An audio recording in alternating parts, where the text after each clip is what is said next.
अध्यक्ष महोदय, पहलगाम हमले से सिर्फ 2 हफ्ते पहले हमारे गृह मंत्री महोदय जी कश्मीर गए थे।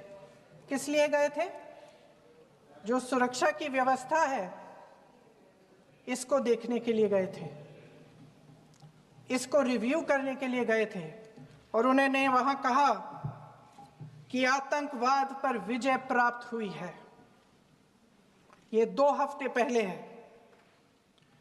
3 महीने बाद JNK के गवर्नर साहब एक आम इंटरव्यू में ऐसे ही चलते चलते कह देते हैं कि हाँ, बैसारन वैली में बहुत लापरवाही हुई और इसके लिए मैं जिम्मेदारी लेता हूँ।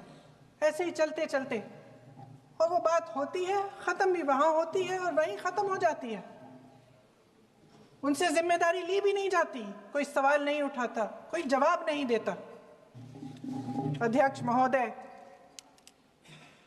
उस हमले की जिम्मेदारी एक आतंकवादी गुट जिसका नाम TRF है थोड़े दिनों बाद लेती है।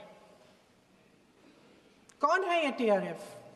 2019 में ये गुट बना।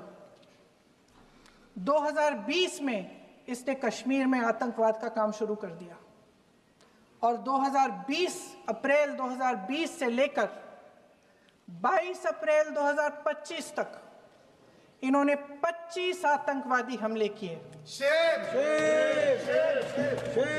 गृह मंत्री महोदय ने जब UPA सरकार के समय के आतंकवादी हमले गिने तो लगभग 25 गिनवाए थे अभी अपने भाषण में। इस गुट ने कश्मीर में 25 हमले 2020 और 2025 के अंदर एक पूरी लिस्ट है इन हमलों की।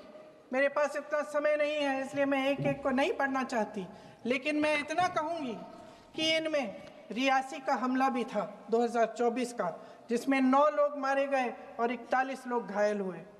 कुल मिलाकर 2020 से लेकर 22 अप्रैल 2025 तक TRF ने 41 सेना और सुरक्षा कर्मियों की हत्या की, 27 सिविलियन की हत्या की और 54 लोगों को घायल किया था। भारत सरकार ने TRF को आतंकवादी संगठन का दर्जा कब दिया?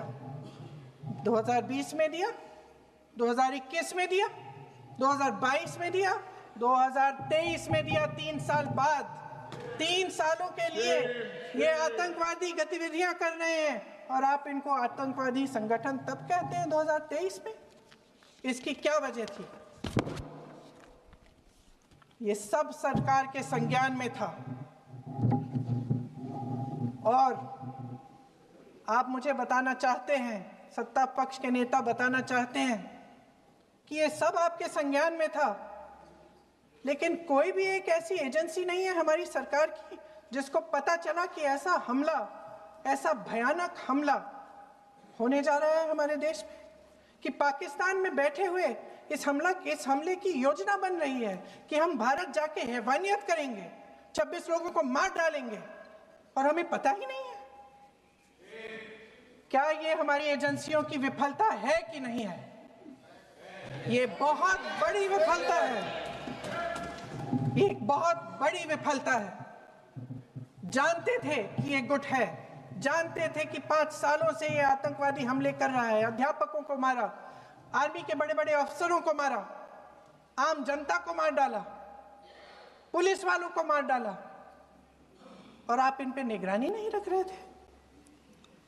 और ये जो एजेंसियां हैं इनकी जिम्मेदारी कौन लेगा? क्या IB चीफ ने अपना इस्तीफा दिया? क्या किसी ने इस्तीफा दिया? गृह मंत्री जी के कार्य क्षेत्र में आता है इंटेलिजेंस ब्यूरो। क्या गृह मंत्री जी ने इस्तीफा दिया? इस्तीफा छोड़िए, जिम्मेदारी ली।